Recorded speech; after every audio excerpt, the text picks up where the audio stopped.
ये पंखा चल रहा है। बच्चों को क्या दिक्कत क्या हो रही थी?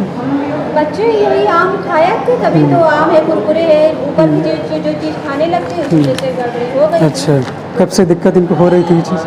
कैसे मालूम चला आपको कि इनको क्या दिक्कत क्या हो रहा है? एक बार भी खाए, एक बार भी उल्टी होने लगी ना। मेरे चैनल में आपका स्वागत है।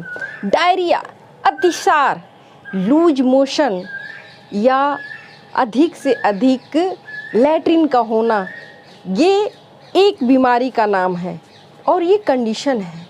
क्योंकि इस गर्मी में सबसे ज़्यादा अगर अस्पताल में मरीज़ भरे हुए हैं तो वो डायरिया से पीड़ित हैं, डीवीडी से पीड़ित है, डायरिया, डिहाइड्रेशन और वोमिटिंग। डायरिया ये बैक्टीरिया से भी होता है और वायरस से होता है। ये रोटा वायरस, नोमो वायरस से होता है तथा ये कुछ बैक्टीरिया जैसे साल्मोनेला और ई कोलाई नामक बैक्टीरिया से होता है और इन्फेक्शन ज़्यादा फैला देता है। जब ये बैक्टीरिया से होता है, इन्फेक्शन ज़्यादा होता है तो उस समय डायरिया के साथ साथ बुखार भी आने लगता है। दोस्तों वैसे तो ये बहुत बड़ी बीमारी नहीं है, बहुत ही साधारण बीमारी है। ये इन्फेक्शन के कारण हो सकता है। इन्फेक्शन चाहे जिस चीज़ से हो जाए, ज़्यादातर जो मामले होते हैं वो पानी के गंदगी से होते हैं, गड़बड़ी से होते हैं और फूड पॉइजनिंग से होते हैं। इस समय बासी खाना, अधिक खाना, ये सारे जितने भी चीज़ें हैं प्रॉब्लम क्रिएट कर देती हैं डायरिया का। डायरिया अगर है तो आप कैसे समझेंगे? आप जानते हैं वाटरी इसमें स्टूल होता है, पानी का भाग ज़्यादा और जो लैट्रिन के मटेरियल होते हैं वो कम होते हैं।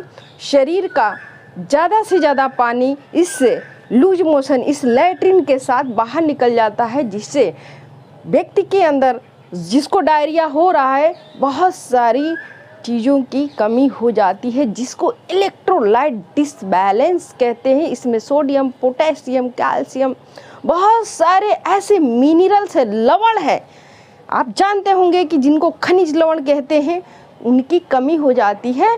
और इनकी कमी होने से और डिहाइड्रेशन, पानी की कमी होने से व्यक्ति सुस्त हो जाता है, कभी कभी अनकॉन्शियस, बेहोशी की हालत में चला जाता है। और इसका अगर सीवियर अटैक हुआ, अगर ये बहुत अधिक वाटरी स्टूल आउट हुआ बॉडी से, तो डेथ भी हो सकती है। अब ज़रूरत है कि कैसे जाने कि ये डायरिया है। डायरिया और डिसेंट्री दो होता है दोस्तों, लेकिन दोनों में फ़र्क है। ज़्यादातर डायरिया होता है। आज मैं डायरिया के बारे में बताऊंगी। अगर आपको डिसेंट्री के बारे में जानना होगा तो ज़रूर आप कमेंट्स बॉक्स के थ्रू हमसे आप पूछिएगा, मैं ज़रूर इस पर वीडियो बनाऊँगी। तो डायरिया की बात कर रहे थे कि इसमें सबसे ज़्यादा जो प्रभावित होते हैं वो छोटे बच्चे और बूढ़े लोग होते हैं। लेकिन इस बार 2023 में सबसे अधिक डायरिया का मामला अस्पतालों में है। हम आपको दिखा सकते हैं, पीछे देखिए अस्पताल में कितने लोग भरे हुए हैं, बच्चों से लेके बड़ों तक भरे हुए हैं। इस बार तो एडल्ट भी उसी कतार में खड़े हैं, उसी रफ्तार में उनको डायरिया हो रहा है। नहीं तो पिछले कुछ वर्षों में सिर्फ इससे ज़्यादा प्रभावित होने वाले छोटे बच्चे 2 साल से लेके 10 साल और बूढ़े लोग होते थे। अब डायरिया को कैसे मैनेज करें और कब अस्पताल ले जाए, दो बड़ी बात है। मैं आपको दिखाती हूँ, पीछे देखिए ये बड़े लोग हैं और कैसे ये अपनी प्रॉब्लम बता रहे हैं। क्या नाम है आपका? सपना जायसवाल। अच्छा, क्या दिक्कत हो रही थी आपको? लैट्रिन, उल्टी, पेट। कब से दिक्कत हो रही है आपको ये चीज़? 3 से 4 दिन हो 3 गए। से 4 दिन से। हाँ। लैट्रिन कैसे हो रही है आपको? पतली लैट्रिन हो रही अच्छा, है। लैट्रिन कब कितने दिनों से हो रहा है? यही 3-4 दिन से। 3-4 दिनों से। हाँ। अच्छा, क्या ऐसा आपने क्या खा लिया था जिसकी वजह से आपको ये दिक्कतें अब ये होना तो नहीं स्टार्ट हो बता गई? सकती थी, सुबह शायद बाहर के कुछ चीज़ें खा ली रही होगी, उसी वजह से होने लगा। अच्छा, लैट्रिन कैसे हो रही है? पतली लैट्रिन हो रही लैट्रिन पतली हो रही हाँ। थी। अच्छा, और उल्टी वगैरह ऐसा कुछ? उल्टी पानी के तरीके उल्टी पानी की तरह उल्टी हो हाँ। रही थी। कितनी बार उल्टी आपको हो रही थी? लैट्रिन कितनी बार हो रही थी? लैट्रिन दिन में कम से कम 20 से 25 बार हो लैट्रिन एकदम पतली पानी की तरह हो हाँ, रही थी। पानी के तरीके। अच्छा, और उल्टी? उल्टी वही 6-7 बार होता 6-7 बार हुई? हाँ। अच्छा, पेट में दर्द ऐसा कुछ? पेट में दर्द होता था और जलन बहुत होती थी। अच्छा, पेट में दर्द जलन हो रही? जलन होती अच्छा, यहाँ आप कब से आई हैं? मैं परसों आई हूँ। परसों आई हैं। हाँ। अच्छा, आपको ऐसा क्या लगा कि यहाँ भर्ती होना चाहिए? क्योंकि बहुत ज़्यादा दिक्कतें थी मुझे, इसलिए मेरी मानना कि यही कि अगर दिक्कतें हो तो आके भर्ती हो जाना चाहिए, घर में ना रहें। अच्छा, यहाँ पर आपको आने के बाद क्या है, कुछ मतलब आराम मिला है? हाँ, आराम या मिला। नहीं? हाँ, मिला है। लैट्रिन अब आपको आराम है? हाँ, आराम पहले है। जो लैट्रिन आपको पतली हो रही थी 20-25 बार जाती थी, तो लैट्रिन करने के लिए वो आराम है? हाँ, आराम है। उल्टी वगैरह जो बता रही हाँ, हो आप? उल्टी तो एकदम बंद हो अच्छा, गई। उल्टी अब दोस्तों, जैसे डायरिया आपको शुरू हो रही है तो आप ज़्यादा से ज़्यादा लिक्विड लें। जैसे 5 से 8 बार आपको बहुत पतली लैट्रिन हो रही है या जैसे आप गैस पास कर रहे हैं वैसे ही लैट्रिन हो जा रही है, गुड़गुड़ाहट की आवाज़ आ रही है, पेट में दर्द हो रहा है, तो आप समझ लीजिए कि आपको डायरिया हो चुका है, कहीं ना कहीं से आपको इन्फेक्शन कैरी हो चुका है। और आप तरल पदार्थ लेते रहिए। इसमें आप ले सकते हैं नमक पानी का घोल, वो RS जिसको कहते हैं, इलेक्ट्रॉल ले सकते हैं। और आप कुछ जो सूप होता है घर का, सूप जूस ले सकते हैं, केला आप ले सकते हैं, आप चावल का मंड या चावल ले सकते हैं, दही ले सकते हैं अगर उल्टी नहीं हो रही है। दोस्तों, ज़्यादातर मामलों में मीन्स अगर देखा जाए 40 to 50% मामलों में डायरिया के साथ उल्टी भी होती है। जब उल्टी होती है तो कुछ खिलाना पिलाना बड़ा मुश्किल हो जाता है। ऐसे में आप पानी देते रहें, छोड़े नहीं, लेकिन वो पानी का अमाउंट बहुत कम रखें। जो भी आप दे रहे हैं अपने बच्चे को, अपने पेशेंट को, उसको आप लगा पानी की कमी हुई, डिहाइड्रेशन हुआ तो पेशेंट सीरियस कंडीशन में पहुंच सकता है। अगर उल्टी लगातार हो रही है, उल्टी नहीं रुक रही है, कोई भी चीज़ सुपाच्य नहीं हो रही है, पच नहीं रहा, पानी तुरंत उल्टी हो जा रही है, तो आप तुरंत रुक करिए अस्पताल के तरफ और तुरंत लेकर आइए, क्योंकि उसका अगला स्टेप शुरू किया जाएगा। देखिए, ये हॉस्पिटल में इतने सारे मरीज भरे हुए हैं और इनको चल रहा है बोतल, यानी इनका जो इलेक्ट्रोलाइट है वो बैलेंस किया जा रहा है IV फ्लूइड के द्वारा। इनके बॉडी में जो डिहाइड्रेशन है, जो पानी की कमी है, उसको पूरा किया जा रहा है। दोस्तों, आप इधर देखिए, ये छोटा बच्चा है और इनको तो पता नहीं रहता कि खाए क्या, पिए क्या, कैसे क्या हो गया। तो ये बच्चे हाथ नहीं धुलते या गंदे चीज़ों को बार बार टच किए रहते हैं, उसी हाथ से कुछ खा लेते हैं, मुंह में डाल लेते हैं। तो ये सबसे बड़ा कारण होता है कि छोटे बच्चों में डायरिया होने का। या इनके बर्तन साफ नहीं रहते। जो बच्चे दूध पी रहे हैं, फिट कर रहे हैं, या जो 4-5 साल के रहते हैं, वो किसी भी बर्तन में उनके साफ अगर बर्तन नहीं है, खाने पीने की चीज़ें नहीं है, हाथ साफ नहीं है, चम्मच साफ नहीं है, बाटल उनके साफ नहीं है, तो ये सबसे ज़्यादा इससे इन्फेक्टेड हो जाते हैं, कारण बन जाता है डायरिया का।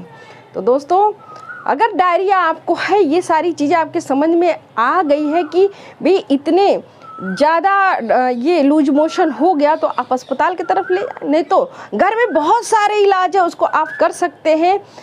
मैंने पहली चीज़ बताई कि आपको पानी की कमी नहीं होने देना, तरल पदार्थ देते रहिए, देते रहिए, देते रहिए। उससे बच्चा हो या बड़ा हो या बूढ़ा व्यक्ति हो, वो सीरियस नहीं हो सकता। सीरियस तभी होता है जब उसमें पानी की कमी हो जाती है। कुछ ना कुछ ORS देते रहिए, नमक पानी का घोल देते रहिए, इलेक्ट्रॉल देते रहिए और लिक्विड चीज़ों को आप देते रहिए। इसके साथ अगर ये ठीक नहीं हो रहा तो एक बहुत ही अच्छा इस समय कोल्ड एनीमा आया है। अभी शायद आप इसके बारे में नहीं जानते होंगे। ये साधारण एनीमा ले लीजिए, पार्ट वाला, और उसको बर्फ़ के द्वारा अंदर एनल कैनाल में उसी पानी को डाल के चलाते हैं तो बहुत ही आसानी से डायरिया बंद हो जाता है। और डायरिया जैसे बंद होने लगता है, आप सेब को उबाल कर खिला सकते हैं, आप दही का सेवन और चावल का सेवन करा सकते हैं। इससे डायरिया तुरंत कंट्रोल हो जाता है। बाकी घरेलू इलाजों में बहुत है, आप लोग जानते हैं और आप इसको करते भी होंगे। लेकिन जो मैं निर्देशित करना चाहती हूँ, जो मैं आपको बताना चाहती हूँ दोस्तों, उसको जानना बहुत ही ज़रूरी है। क्योंकि जब डायरिया हो, पतला दस्त हो, साथ में उल्टी हो और बहुत तेज बुखार हो, बुखार 2 तरह के हो सकते हैं, या तो बहुत ज़्यादा राइगर के साथ या बहुत उच्च तापमान के साथ। तो ऐसे कंडीशन में ये इन्फेक्शन बड़ा हो सकता है, क्योंकि ये लार्ज इंटेस्टाइन का इन्फेक्शन हो सकता है या बॉडी के किसी भी अंग का इन्फेक्शन हो सकता है। ऐसे पेशेंट को तुरंत डॉक्टर को दिखाना चाहिए, कंसल्ट करना चाहिए, क्योंकि आगे ये चलकर सीरियसनेस की तरफ ले जाता है। तो बुखार का आना डायरिया में ठीक नहीं, अगर चक्कर आता है, हल्का वीकनेस लगता है, ये सारी चीज़ तो डायरिया कारण हो रहा है, क्योंकि आपके इलेक्ट्रोलाइट डिसबैलेंस है, आपके शरीर में सोडियम की कमी है। लेकिन मैं उन लोगों को बताना चाहती हूँ जो हार्ट से पीड़ित हैं या ब्लड प्रेशर की दवा खाते हैं, तो जैसे आपको लूज मोशन होता है, बहुत अधिक हो रहा है, तो आपको ब्लड प्रेशर की दवा नहीं खाना चाहिए, क्योंकि ऑलरेडी उस समय आपकी बीपी घटी हुई रहती है। अगर उस समय आप और दवा खा लेंगे तो बीपी बहुत ज़्यादा घट जाएगी, आप हाइपोटेंशन में चले जाएंगे। तो ऐसे पेशेंट को यहाँ पर थोड़ा सतर्क होने की ज़रूरत है। आप कैसे बचाव करें अपने फैमिली का, अपने छोटे बच्चों का, अपने घर के बुज़ुर्गों का इस डायरिया से? तो सबसे अच्छी आदत जो है वो हैंड वॉश की। हैंड वॉश करने के बाद भी आप बच्चों को सिखाएं, कुछ खाएं, आप खुद भी कुछ खाने जाएं तो पहले हैंड वॉश करें, इसके बाद कुछ खाएं, और खाने के बाद अच्छे से हैंड वॉश करें। बाहर की चीज़ें बिल्कुल ना खाएं, घर की बनी चीज़ें खाएं, क्योंकि जो मार्केट के बहुत सारी तली भुनी चीज़ें हैं वो बहुत ही ख़राब मटेरियल से बना होता है। उसके तेल कई बार यूज होते हैं जो गैस्ट्राइटिस का काम करता है, और ये गैस्ट्राइटिस भी डायरिया की तरफ ले जाता है, उल्टी की तरफ ले जाता है। तो दोस्तों, अगर इन सब चीज़ों से आप परहेज करेंगे तो आप डायरिया में नहीं जा सकते, आपका परिवार बच सकता है। और अगर केयर आप ले लेंगे, होने के बाद भी जल स्तर आप मेंटेन रखेंगे, डिहाइड्रेशन नहीं होने देंगे, तो आप घर में ठीक हो जाते हैं। क्योंकि ये 3 दिन का सिर्फ डायरिया होता है, ऑटोमेटिक 3 दिन के बाद ये ठीक हो जाता है। लेकिन जब इन्फेक्शन ज़्यादा होता है या किसी कारण बस जो बैक्टीरिया का अटैक होता है उससे ये बढ़ जाता है, तो आपको अस्पताल में आना चाहिए, कुछ एंटीबायोटिक्स वगैरह लेना चाहिए जो डॉक्टर एडवाइस करते हैं, आप ठीक हो जाएंगे। और दोस्तों, मुझे उम्मीद है कि ये टॉपिक आपको पसंद आई होगी। इन बच्चों को देखकर और ये पेशेंट को देखकर, अस्पताल में इस तरह से बढ़ती हुई तादाद को देखकर, इतने आए हुए पेशेंट से बातें कर कर आपको ये समझ आ गया होगा कि डायरिया क्या चीज़ है, इसमें क्या क्या बर्ताव करना चाहिए, क्या सावधानियां रखना चाहिए। दोस्तों, अगर ये वीडियो पसंद आई हो तो प्लीज़ आर मौर्या चैनल को आप सब्सक्राइब कीजिए, शेयर कीजिए, लाइक कीजिए, बेल आइकन को। दोस्तों, अगर आप नए हैं हमारे चैनल पे तो ज़रूर प्रेस करिए, क्योंकि ऐसी वीडियो मैं लाती रहती हूँ जो आपके लिए, आपके फैमिली के लिए, आपके बच्चे के लिए बहुत ही महत्वपूर्ण है, स्वास्थ्यवर्धक है। तो दोस्तों, इसी के साथ आप स्वस्थ रहें, मस्त रहें। बहुत बहुत धन्यवाद।